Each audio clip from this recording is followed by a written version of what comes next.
Ma femme insiste pour que son meilleur ami d'enfance vive avec nous. J'ai accepté, mais les choses ont pris une tournure inattendue lorsque j'ai remarqué à quel point ils étaient proches. J'ai commencé à soupçonner qu'ils étaient plus que de simples amis. Alors, j'ai installé une caméra cachée dans notre chambre. J'étais soulagé car je n'ai rien vu de suspect. Mais le jour où j'allais retirer la caméra, j'ai vu ma femme lui donner une lettre, et là, tout a changé. J'ai immédiatement appelé mes beaux-parents et leur ai parlé de leur plan. Je m'appelle Harley, j'ai 29 ans, et la vie était plutôt tranquille avec ma femme, Lily, 30 ans. Nous sommes mariés depuis quelques années, et tout se passait bien. Nous avons tous les deux un travail, nos routines s'accordaient parfaitement, et notre maison était notre petit havre de paix. Mais tout cela a changé quand Lily a insisté pour que Riley, son meilleur ami d'enfance, 30 ans, emménage avec nous. Honnêtement, je n'étais pas très enthousiaste à cette idée. Je n'ai rien contre le fait d'aider les gens, mais partager notre espace de manière permanente avec quelqu'un d'autre, c'était une grande demande. Mais Lily m'a assuré que ce serait juste temporaire et que Riley traversait une période difficile. Elle m'a promis que ce serait seulement jusqu'à ce qu'il se remette sur pied. Et comme Lily est une femme au grand cœur, qui serait prête à tout donner pour les autres, je me suis senti mal de lui dire non. Alors, après quelques hésitations, j'ai accepté. Riley venait de sortir d'une relation toxique. Son ex profitait de lui financièrement, empruntant constamment de l'argent sans jamais le rembourser. En gros, elle avait vidé ses économies. En plus de cela, il avait perdu son emploi il y a environ 5 mois et peinait depuis à en trouver un nouveau. Je ne connais pas tous les détails, mais quelques semaines avant qu'il emménage avec nous, Riley et son ex ont eu une grosse dispute à propos d'argent. Apparemment, c'était assez grave pour qu'ils doivent renoncer à son appartement, car il ne pouvait plus payer le loyer. J'avais de la compassion pour lui, vraiment. Mais cela a commencé à peser. Au début, les choses allaient bien. Riley était discret, il aidait à la maison et passait la plupart de son temps dans sa chambre à chercher du travail en ligne. J'essayais de lui laisser de l'espace et d'être compréhensif. Mais les semaines se sont transformées en un mois, et le séjour temporaire de Riley a commencé à sembler beaucoup moins temporaire. Sa recherche d'emploi ne semblait pas avancer, et l'ambiance à la maison a changé. D'une part, Lily et Riley sont très proches. Ils se connaissent depuis qu'ils ont environ 6 ans, et je comprends qu'ils aient beaucoup de souvenirs ensemble. Mais parfois, j'avais l'impression d'être de trop dans ma propre maison. Ils avaient des blagues internes et riaient de choses que je ne comprenais pas. Je savais que cela ne devrait pas me déranger, mais c'était le cas. Et le pire dans tout ça, c'est qu'ils ne semblaient même pas réaliser à quel point je me sentais exclu. Pour ne rien arranger, Riley ne semblait pas pressé de partir. Chaque fois que j'abordais le sujet de sa recherche d'emploi, il devenait très défensif ou changeait de sujet. Et Lily ? Elle me disait simplement de lui laisser du temps ou qu'il faisait de son mieux. J'avais l'impression d'être le méchant rien que pour en parler. Mais combien de temps étais-je censé lui donner ? Puis, Lily a commencé à devenir plus distante. Elle ne me demandait plus autant comment s'était passée ma journée. Nous avions cette petite tradition où nous regardions une série ensemble chaque soir avant de nous coucher. Soudain, elle était trop fatiguée ou occupée à aider Riley avec des choses. Ce n'est pas que je voulais être jaloux, mais bon sang, je suis son mari. Une nuit, je me suis réveillé vers 2 heures du matin et j'ai réalisé que Lily n'était pas au lit. Je me suis levé pour la chercher, et là, je l'ai vue dans la cuisine avec Riley. Ils chuchotaient et riaient en buvant des mugs de chocolat chaud, comme dans une comédie romantique. Et quand ils m'ont vu debout là, la pièce est devenue silencieuse. Lily a toussé légèrement et a dit « Nous ne voulions pas te réveiller ». Oui, bien sûr. Après cette nuit, le doute a commencé à me ronger. Je ne voulais pas être ce genre de personne qui obsède sur ce genre de choses, mais je ne pouvais pas m'en empêcher. Chaque petite interaction qu'ils avaient ressemblait à un panneau clignotant en néon disant « Quelque chose ne va pas ». Je me suis confié à mon meilleur ami, Laurence, à propos de tout cela. Il m'a écouté patiemment avant de finalement dire « Écoute, je sais que tu aimes Lily, mais fais confiance à ton instinct. Si quelque chose te paraît étrange, c'est probablement le cas. Mais ne fais rien de fou sans preuve. » Alors, j'ai essayé de garder mon calme, mais plus je les observais, plus ma paranoïa grandissait. Riley a commencé à laisser ses affaires partout, sa trousse de toilette dans notre salle de bain, ses vêtements sur le canapé, même ses chaussures près de la porte à côté des miennes. J'avais l'impression qu'il s'appropriait l'espace, et Lily ne semblait ni le remarquer ni s'en soucier. Elle riait simplement en disant « Tu sais comment est Riley ». Non, Lily, je ne sais pas comment est Riley, parce que je n'ai pas signé pour avoir un troisième colocataire. Puis il y avait ces discussions tard dans la nuit. De plus en plus souvent, je me réveillais pour les trouver en train de parler tranquillement dans le salon. Quand je demandais de quoi ils parlaient, Lily répondait simplement « Oh, rien d'important ». Et Riley me lançait ce sourire. Ce n'était pas un sourire amical, c'était le genre de sourire qui me faisait un nœud à l'estomac. J'ai commencé à tout remettre en question, étais-je trop insécurisé? Est-ce que j'imaginais des choses? Mais, peu importe à quel point j'essayais de me convaincre du contraire, ce sentiment ne disparaissait pas. Un jour, alors que je travaillais depuis la maison, Lily était sortie faire des courses, et Riley était dans le salon en train de faire défiler son téléphone. Je l'ai entendu rire et il a dit quelque chose à voix basse, comme « Elle sait toujours comment me remonter le moral ». Et c'en était trop, j'ai craqué. Je lui ai demandé directement « Est-ce qu'il y a quelque chose entre toi et Lily ?» Il avait l'air offusqué et a répondu « Bien sûr que non, comment peux-tu penser ça ?» Lily, c'est comme une sœur pour moi, je voulais le croire, mais mon instinct me hurlait le contraire. Tard dans la nuit, j'ai essayé de parler à Lily. Je lui ai dit que je me sentais mal à l'aise, que je commençais à avoir l'impression que Riley était plus qu'un simple ami. Elle avait l'air blessée et sur la défensive. Elle a répondu « Tu sais que je ne te ferai jamais ça. Riley traverse une période difficile, et il a besoin de nous en ce moment. » Dans un moment de désespoir et probablement de mauvais jugement, j'ai installé une caméra cachée dans notre chambre. Oui, je sais, ce n'est pas très correct, mais j'avais l'impression de perdre la tête. J'avais besoin de connaître la vérité. Je me disais que c'était seulement pour voir s'il faisait quelque chose quand je n'étais pas là. J'ai regardé des jours d'enregistrement, et devinez quoi? Rien. Sérieusement, rien. Pas de rendez-vous clandestin, pas de comportements étranges tard dans la nuit, rien. Juste des choses normales, Lily qui venait chercher des vêtements, Riley qui empruntait un peigne, le quotidien. À chaque fois que je cliquais sur les vidéos, je me sentais de plus en plus comme un idiot. Est-ce que j'étais vraiment aussi paranoïaque? Est-ce que j'avais regardé trop de vidéos sur des femmes infidèles et le gaslighting? Je veux dire, il n'y avait rien. J'ai commencé à me sentir horrible, avec cette boule au ventre, incapable de la regarder dans les yeux. Lily a toujours été cette femme attentionnée et loyale. Peut-être qu'elle aidait vraiment son meilleur ami, et moi, j'agissais comme un fou jaloux. J'étais sur le point de retirer la caméra immédiatement, mais avant de le faire, j'ai décidé de vérifier un dernier enregistrement. Juste un de plus pour clôturer cette histoire, vous voyez. Alors, je me suis assis à mon bureau, j'ai ouvert l'enregistrement et commencé à le parcourir rapidement. Comme d'habitude, rien d'inhabituel au début. Jusqu'à ce que je voie Riley entrer dans la chambre pendant que Lily regardait quelque chose sur son ordinateur portable. Ils ont commencé à parler doucement, mais ensuite Lily a plongé sa main dans sa poche et a sorti une enveloppe scellée.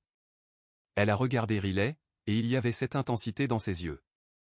Pas comme s'ils allaient s'embrasser ou quoi que ce soit, mais comme si le contenu de cette enveloppe était énorme. Elle lui a tendu l'enveloppe, et pendant un moment, aucun d'eux n'a rien dit. Riley a simplement pris la lettre, l'a regardée, puis a levé les yeux vers Lily. Ils se sont pris dans les bras, et ensuite Riley a quitté la pièce. Je vous jure, mon cœur s'est arrêté. Qu'est-ce qu'il y avait dans cette lettre?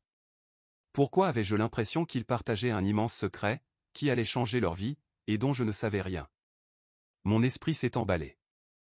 Était-ce une lettre d'amour, une lettre d'adieu? Est-ce que Lily était enceinte ou quelque chose comme ça? J'avais tellement d'idées folles qui me traversaient la tête, je ne pouvais pas lâcher prise. J'ai attendu que Riley parte faire des courses. Mes mains tremblaient lorsque j'ai fouillé sa chambre d'amis. J'ai trouvé une lettre dans le tiroir, et quand je l'ai ouverte, ma mâchoire est tombée. C'était une demande de prêt pour $20 000, et Lily avait signé comme garante. J'étais furieux. Je veux dire, on est censé être partenaires, non? Et voilà qu'elle prend d'énormes décisions financières sans même m'en parler. Je savais, d'après des expériences passées, que Lily avait un point faible quand il s'agissait de Riley. Elle ne pouvait tout simplement pas lui dire non. Et je paniquais, parce que, bien que le prêt n'ait pas encore été soumis, il pouvait le déposer à tout moment. Je me sentais piégé. Je n'avais pas confiance en Lily pour qu'elle m'écoute si je la confrontais directement. Alors, dans un moment de désespoir et peut-être de mauvais jugement, j'ai appelé ses parents, mes beaux-parents, et je leur ai tout raconté. Je n'ai rien édulcoré. J'ai dit, Lily est sur le point de co-signer un prêt de 20 000 $ pour Riley sans même me le dire. Ils étaient choqués. Ils savent que Lily est loyale envers Riley, mais même trouvaient cela exagéré. Sa mère m'a promis qu'il lui parlerait. J'ai raccroché en me sentant légèrement soulagé, comme si, peut-être, ils allaient l'aider à raisonner. Eh bien, cela s'est retourné contre moi. Quand Lily est rentrée ce soir-là, elle était furieuse. Je ne l'avais jamais vue aussi en colère. Elle m'a crié dessus, disant que j'avais trahi sa confiance et que j'aurais dû lui parler avant d'aller le balancer à ses parents. Elle tremblait, le visage rouge. J'ai répliqué qu'elle n'avait aucun droit d'être en colère contre moi alors qu'elle avait pris la décision de co-signer un prêt pour son ami dans mon dos. J'ai dit, tu es fâché que j'ai parlé à tes parents, mais toi, tu n'as même pas parlé à ton mari d'un prêt de 20 000 $. Elle avait l'air tellement blessée et a dit, j'aurais pu tout expliquer si tu m'avais juste parlé en premier. Puis elle a attrapé ses clés et est partie. Elle n'a pas dit où elle allait et n'est pas rentrée avant bien plus tard. C'était il y a 2 jours. Depuis, on se parle à peine. Elle dort maintenant dans la chambre d'amis, et Riley séjourne temporairement chez un autre ami. J'ai l'impression que tout s'effondre. Une partie de moi pense, oui j'ai peut-être fait une erreur. Peut-être que j'aurais dû parler à Lily avant d'aller voir ses parents. Mais une autre partie de moi se sent trahie, car elle a pris une décision aussi énorme sans m'inclure. Je suis blessé, j'ai l'impression que je ne peux pas lui faire confiance, et elle ressent la même chose envers moi. C'est un véritable chaos. Riley m'a envoyé un message hier pour s'excuser de tout ce drame, mais honnêtement, je suis tellement épuisé que je n'ai même pas répondu. Je ne sais pas si j'ai ruiné mon mariage ou si celui-ci était déjà en train de se fissurer. Lisez ceci et dites-moi, est-ce que je suis le méchant dans cette histoire? Aurais-je dû gérer cela différemment? Ou avais-je raison de paniquer à cause d'un prêt secret de 20 000 $? J'ai besoin d'avis honnêtes avant de perdre complètement la tête. Salut tout le monde, je suis de retour avec une mise à jour, et honnêtement, mon cerveau ressemble à une omelette brouillée en ce moment. Cela fait 1 semaine que j'ai découvert la demande de prêt, et les choses sont toujours aussi étranges. J'aimerais pouvoir dire que tout va mieux maintenant, mais ce n'est vraiment pas le cas. Lily refuse toujours de me parler, et pour aggraver les choses, je sais qu'elle continue de parler à Riley. Toute cette situation ressemble à un énorme gâchis, et je n'ai aucune idée de comment nous allons le résoudre, ni même si nous pouvons le résoudre. Vous vous souvenez que je vous ai dit avoir appelé les parents de Lily? Eh bien, j'ai découvert ce qu'ils lui ont dit. Apparemment, ils l'ont convoquée et lui ont demandé pourquoi elle pensait que c'était une bonne idée de co-signer un prêt de 20 000 $ sans en parler à son propre mari. Honnêtement, j'étais content qu'ils me soutiennent, car je pensais vraiment qu'ils prendraient son parti. Mais non, ils étaient tout aussi surpris que moi. Lily leur a expliqué que Riley traversait une période vraiment difficile, ce que je savais, et qu'il avait juste besoin d'un coup de pouce pour repartir de zéro. Elle a dit qu'il avait besoin de cet argent pour rembourser certaines dettes et peut-être prendre un nouveau départ. Ok, je comprends qu'elle veuille aider son ami, mais 20 000 $? Ce n'est pas juste quelques billets pour de l'essence. C'est une somme énorme. Quand ses parents lui ont demandé pourquoi elle ne m'en avait pas parlé en premier, elle a carrément répondu, parce que Harley n'aime pas Riley et qu'il n'aurait jamais accepté. Pardon? Ce n'est pas juste. Oui, Riley n'est pas mon meilleur ami, mais je ne suis pas un monstre insensible qui veut ruiner sa vie. J'aurais été raisonnable si elle avait simplement parlé avec moi. Ou du moins, j'aime à le penser. Mais maintenant, elle m'a dépeint comme cette personne froide et sans cœur qui laisserait Riley à la rue. Ce n'est pas qu'une question d'argent, vous savez. C'est le fait que Lily n'a même pas eu assez confiance en moi pour avoir cette conversation. On est censé être une équipe, non? N'est-ce pas ce que signifie le mariage? Mais au lieu de cela, elle a pris cette énorme décision dans mon dos, et pour couronner le tout, elle m'a fait passer pour le problème. Et ça fait vraiment mal. Beaucoup d'entre vous ont dit que j'aurais dû parler à Lily d'abord, et oui, vous avez probablement raison, je suis d'accord, maintenant que j'ai eu le temps de me calmer et d'y réfléchir. Mais à ce moment-là, j'ai complètement paniqué. Ce n'était pas une petite chose que l'on pouvait balayer d'un revers de main. C'était un énorme fardeau financier pour nous. Nous avons déjà un prêt hypothécaire que nous remboursons, et Lily et moi parlions sérieusement d'avoir des enfants dans 1 an ou 2. Nous étions enfin dans une situation où tout semblait stable, et puis, boum, cette bombe du prêt de 20 000 $ a explosé. Je me connais, je savais que si j'avais parlé à Lily dans cet état de panique, cela aurait dégénéré en dispute. Et elle m'aurait probablement ignoré. La vérité, c'est que je ne faisais pas confiance à Riley pour être responsable des paiements. Honnêtement, je suis presque sûr qu'il aurait fait défaut, et nous aurions été responsables de tout. L'idée que cela puisse arriver me terrifiait. Alors oui, j'ai paniqué et j'ai appelé ses parents. Avec le recul, ce n'était peut-être pas la meilleure idée, mais je ne savais pas quoi faire d'autre. Ses parents sont les seules personnes qui, selon moi, pouvaient lui faire entendre raison. Ce sont eux qui savent comment lui parler lorsqu'elle est obstinée. Et oui, peut-être que c'était un peu un coup de balance, mais je n'avais pas l'impression d'avoir le choix. J'étais désespéré, et le temps jouait contre moi. Certains d'entre vous m'ont demandé à propos de la relation entre Riley et Lily, et je pense que c'est une partie importante de toute cette histoire. Je veux donc approfondir un peu plus cet aspect. Je vais être honnête, même au début de ma relation avec Lily, j'étais un peu insécurisé par l'amitié qu'elle avait avec Riley. Je savais qu'ils étaient amis d'enfance, et j'ai toujours essayé d'être compréhensif, mais il y avait des moments où je ne pouvais pas m'empêcher de ressentir que je ne faisais pas partie du tableau. Ce n'était pas seulement le fait que Riley soit souvent présent, mais surtout à quel point ils étaient proches. J'avais l'impression que Lily était plus à l'aise pour se confier à lui qu'à moi, et ça me faisait mal. Un des moments qui m'a vraiment marqué s'est produit il y a quelques années. Lily traversait une période difficile au travail. Son patron était horrible, super toxique, et lui rendait la vie insupportable. Mais je n'étais au courant de rien. Elle ne m'avait rien dit, et je ne l'ai appris que parce que Riley l'a mentionné lors d'une soirée entre amis. Je me souviens de m'être senti pris au dépourvu et blessé. Je veux dire, nous étions en couple, non? Elle n'aurait pas dû me parler de ce genre de choses? Mais non, elle ne l'a pas fait. Quand je l'ai confrontée à ce sujet, elle m'a simplement répondu qu'elle ne voulait pas que je la voie pleurer comme ça. Mon cœur s'est brisé. J'ai essayé de lui expliquer que je ne l'aimerais pas moins si elle pleurait, que j'aurais été là pour elle, quoi qu'il arrive. Je lui ai dit que si elle voulait quitter son travail, je la soutiendrais et que nous pourrions trouver une solution ensemble. Il lui a fallu du temps pour s'ouvrir après ça, mais elle l'a finalement fait, et les choses se sont un peu améliorées. Mais, honnêtement, je sentais toujours qu'il y avait une certaine distance émotionnelle entre nous, surtout en ce qui concernait son amitié avec Riley. Même si je savais qu'ils n'avaient jamais eu de relation romantique, cela me rendait quand même insécure. Ils avaient une histoire commune que je ne partageais pas, et chaque fois qu'ils passaient du temps ensemble, je me sentais comme un intrus. Ils parlaient de leur passé, de souvenirs de leur jeunesse, et moi, je restais là, me sentant comme un étranger. Je n'étais pas inclus dans leurs blagues internes, et chaque fois qu'ils se remémoraient leurs souvenirs, je me sentais comme un étranger, observant quelque chose dont je ne pourrais jamais vraiment faire partie. Je ne dis pas que je ne faisais pas confiance à Lily. J'ai confiance en elle, mais toute cette histoire avec Riley était une de ces sensations que je ne pouvais pas ignorer. Et pour être honnête, j'ai l'impression que ça mijotait sous la surface depuis un moment. Quand Riley a emménagé chez nous, cela a simplement amplifié tout ce que je ressentais déjà. Salut à tous, cela fait un mois depuis ma dernière mise à jour, et j'ai enfin un peu plus de clarté sur tout ça. J'ai lu vos commentaires, et je tiens vraiment à vous remercier pour tout le soutien et les conseils que vous m'avez donnés.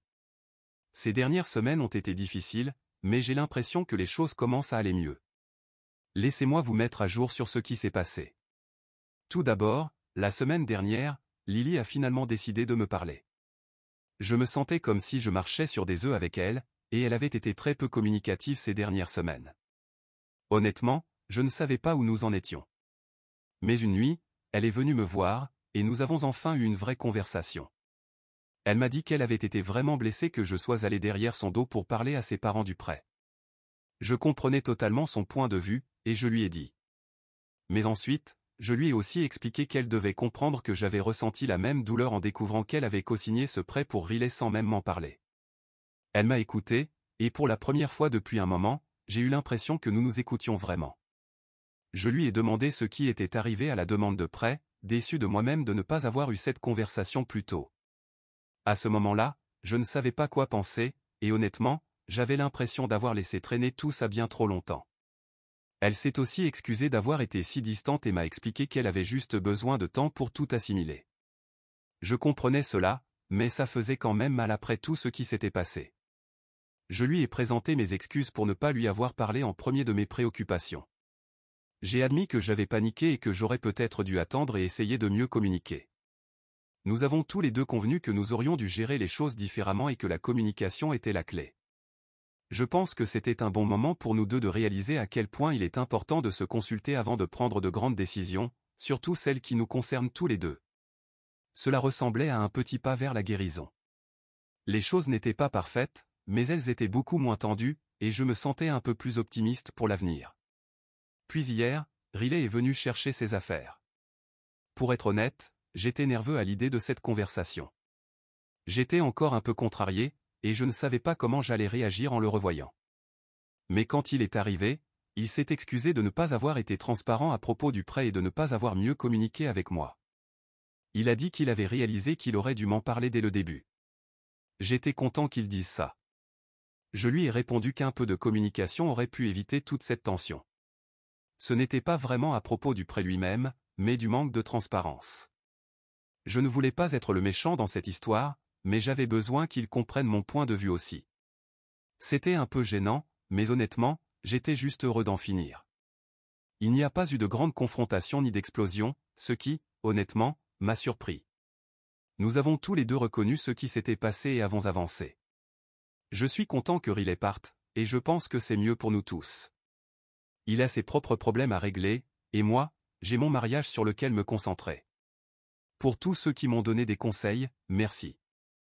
Vos mots m'ont vraiment aidé à traverser des moments difficiles. Je ne sais pas ce que l'avenir nous réserve, mais je me sens un peu plus optimiste maintenant. Les choses sont encore un peu instables, mais au moins, nous essayons tous les deux de faire en sorte que ça fonctionne. Salut à tous, je sais que ça fait environ 3 mois depuis ma dernière mise à jour, mais tellement de choses se sont passées que je devais vraiment partager ce qui se passe. Je ne sais même pas par où commencer. Je vais juste me lancer, et je tiens vraiment à remercier tous ceux qui suivent mon histoire et m'offrent des conseils, car en ce moment je me sens complètement dépassé et le cœur brisé. Pour vous mettre à jour, je sais que cela pourrait être un choc. Lily est venue me voir un soir, totalement à l'improviste, et a commencé à me parler de tout. Elle s'est excusée pour ses actions, pour avoir été distante, pour tout ce qui s'était passé entre nous. Mais voici le rebondissement, il y avait une énorme raison derrière tout cela. Ce soir-là, avant de rentrer à la maison, elle m'a avoué qu'elle venait de me tromper avec Riley. Oui, elle me l'a dit hier soir, après être rentrée ivre, qu'elle avait couché avec lui. C'est une véritable montagne russe, et je n'arrive toujours pas à tout digérer. Ces derniers mois, Lily avait un comportement étrange. Elle rentrait régulièrement ivre, et quand je lui demandais pourquoi, elle répondait que le travail était très stressant et qu'elle aimait simplement se détendre après une longue journée. Je continuais à lui accorder le bénéfice du doute parce que, eh bien, le travail était effectivement stressant, et je ne voulais pas ajouter à sa charge. Mais hier soir, après être rentrée d'une soirée, Lily était manifestement ivre, et c'est laquelle a finalement avoué. Je ne m'y attendais pas du tout. Elle m'a dit, sans détour, qu'elle m'avait trompé avec Riley et qu'elle en était extrêmement désolée. J'étais totalement anéanti. Mon monde s'est écroulé à cet instant. Je ne savais pas comment réagir au début. J'étais sous le choc total, et toute la colère, la douleur et la confusion m'ont frappé d'un coup. J'ai crié sur elle, je l'ai insultée, je lui ai demandé comment elle avait pu me faire ça. J'étais tellement en colère, mais aussi profondément blessé. Comment pouvait-elle me trahir ainsi? Elle m'a dit qu'il parlait, et que Riley traversait une période très difficile. Elle a ajouté qu'elle ne savait même pas comment cela s'était produit, mais qu'aussitôt que c'était terminé, elle savait que c'était mal. Elle prétendait qu'elle m'aimait et voulait juste me retrouver, je ne sais même pas si je l'ai cru à ce moment-là. J'étais dégoûté. Je me sentais tellement trahi par elle, par Riley, et par tout ce qui s'était passé. Je ne pouvais même pas la regarder. Je l'ai poussée hors de la pièce et j'ai verrouillé la porte derrière elle. Ensuite, je me suis enfermé dans la salle de bain parce que je ne voulais plus entendre sa voix. J'étais submergé par toutes ces émotions. Je me sentais si laid, si inutile. Je n'arrêtais pas de pleurer. J'avais l'impression que tout ce que je craignais, toutes ces insécurités que j'avais à propos de sa relation avec Riley, étaient vraies. Pendant des années, j'avais essayé de me convaincre que j'étais juste paranoïaque, que j'étais simplement jaloux. Mais maintenant, avec tout ce qui s'était passé, c'était pire que tout ce que j'aurais pu imaginer. Coucher avec Riley n'était pas juste une aventure d'un soir avec une personne quelconque. Ils se connaissent depuis des années, et l'idée qu'il n'y ait eu aucune émotion impliquée est difficile à croire. Même si Lily a dit que c'était une erreur et que cela lui avait fait réaliser qu'elle n'avait pas de sentiments pour Riley de cette manière, cela ne change rien au fait qu'elle m'a manqué de respect de la pire manière possible. Elle a trahi ma confiance et m'a menti pendant des mois, faisant semblant que tout allait bien. Le lendemain, j'étais dans un état pitoyable. Je ne pouvais pas rester dans l'appartement. Tout là-bas me rappelait ce qu'elle avait fait. Je ne pouvais pas supporter d'être près d'elle. J'ai fait mes valises, pris ce que je pouvais et je suis parti. Je suis allé directement chez mon meilleur ami. Je ne voulais pas être seul, mais je ne voulais pas non plus parler à Lily. Je l'ai bloqué partout, sur mon téléphone, sur les réseaux sociaux, partout. Je l'ai même bloqué sur le téléphone de mon ami pour qu'elle n'ait aucun moyen de me joindre. Je sais que c'est la fin. Je ne pense pas que je pourrai jamais lui faire confiance à nouveau. J'ai déjà été trompé dans une relation précédente, et je sais que je ne peux pas juste passer au-dessus de ça. Mon mariage est terminé. Je ne peux même pas imaginer retourner à une situation où je me sentirais constamment en train de tout remettre en question, où je me sentirais insécurisé et trahi tout le temps.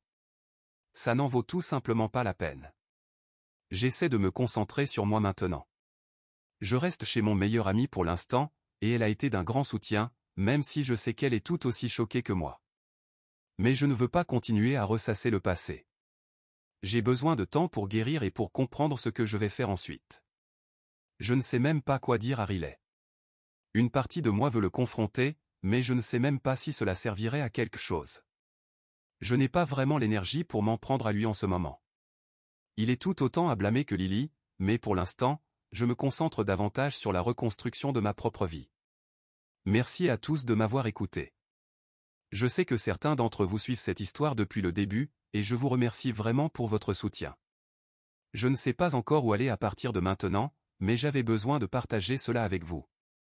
Si quelqu'un est déjà passé par une trahison similaire, j'aimerais beaucoup entendre vos conseils sur comment guérir après ce genre de choc.